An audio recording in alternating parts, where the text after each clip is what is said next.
տուժել եմ ID բանկի զերծարարության եւ կիբերհանցագործության այդ ամեն ինչի հետևանքով, կրում եմ ֆինանսական կորուստներ, չգիտեմ ում համար, չգիտեմ ինչի համար, 550,000 իմ անունով Rocketline-ը ձևակերպվել, որից ես տեղյակ չեմ եղել, չեմ ստացել ծանուցումներ, հաջորդ օրը նոր մայլին նամակ եկել, որ իմ անունով գումար դուրս գրվեց զերծարարի կողմից, բայց երբ որ ես նկատեցի արդեն ինչ-որ մի բան, որ այն չի, զանգել եմ բանկ ու խնդրել եմ կասեցնել, որ կարող էին կասեցնել 2 ֆինանսական դուրսբերում արդեն, բանկը ոչինչ չարեց, կարող են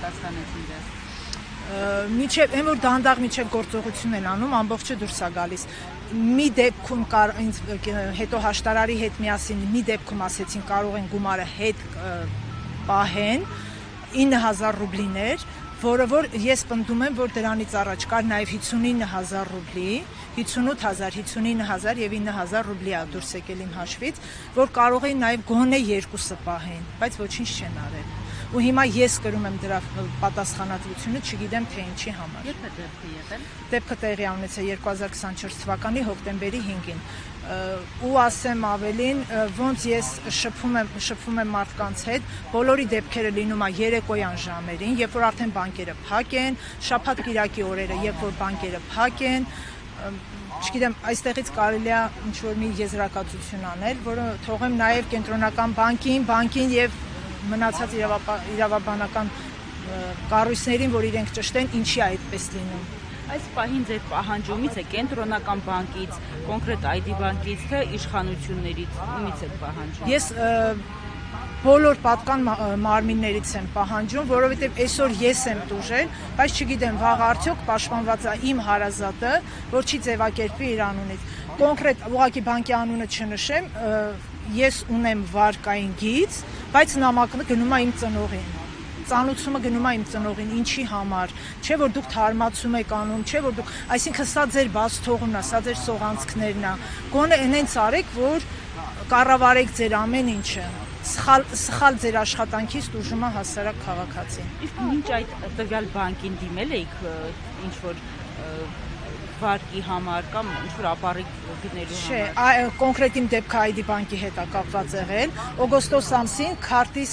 Rocket քարտի ժամանակը լրանալու հետ կապված քարտի փոփոխություն եմ արել ու անձնագրային արդեն անձնագիրը փոխված էր, ստիպված անձնագրային տվյալներ եմ տվել ու դեպքը դրանից հետո է եղել։ Բայց ես հետո որ նայում եմ մեյլի մեջ ծանուցման մեջ տեսնում եմ հեռախոսահամար, որ ինձ պատկանել է շատ վաղուց։ Ես կոնկրետ որ բանկ մոտեցել եմ, անձամբ խնդրել եմ տվյալների թարմացման մեջ այդ կետը հանեն, այդ հեռախոսահամարը հանեն, բայց ես ստացել եմ մեյլի նամակը, որ այդ համարը մեջն է։ Ինչի համար այդ նամակով եկել այդ մեյլի ծանուցումը։ Բանկում ինձ ասեցին, որ դա ոչ միական բան չունի, բայց ես ինչ մտածեմ, միգուցե այդ համարի տիրոջն է գնացել ծանուցումը։ Ու դրա հիման վրա այդ վարկը ձևակերպվել է։ Ես համարի տիրոջը չեմ ասում, որ ինքն է արել։ Ուղղակի բանկի բաց թողումը միգուցե ծանուցումը գնացել է տվյալ մարդուն, մարդը մտածել է ես վարկ չունեմ, ես ինչի մասին է խոսքը։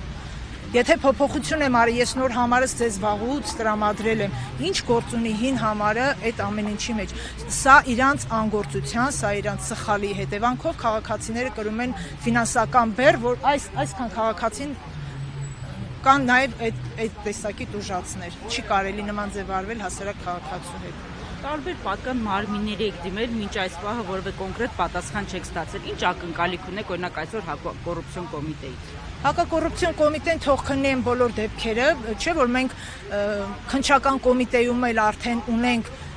մի քայլ առաջ ենք գնացել քննչական կոմիտեում, որ տուժողը ոչ թե մենք ենք, տուժողները բանկերն են։ Եթե բանկն է տուժող, քաղաքացին ինչի համար պիտի պատասխան տա այդ ամեն ինչի համար, չէ որ հստակ անուն ազգանուններ կան, ինչի համար քաղաքացին պիտի պատասխան տա այդ ամեն ինչի համար։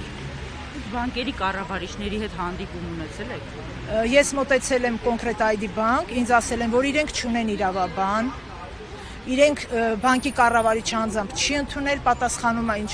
ինչ-որ մեկը, չգիտեմ, պաշտոն է ով։ Չեմ կարող ասեմ, բանկի կառավարիչ երբեք չի ընդունել։ Շնորհակալ եմ։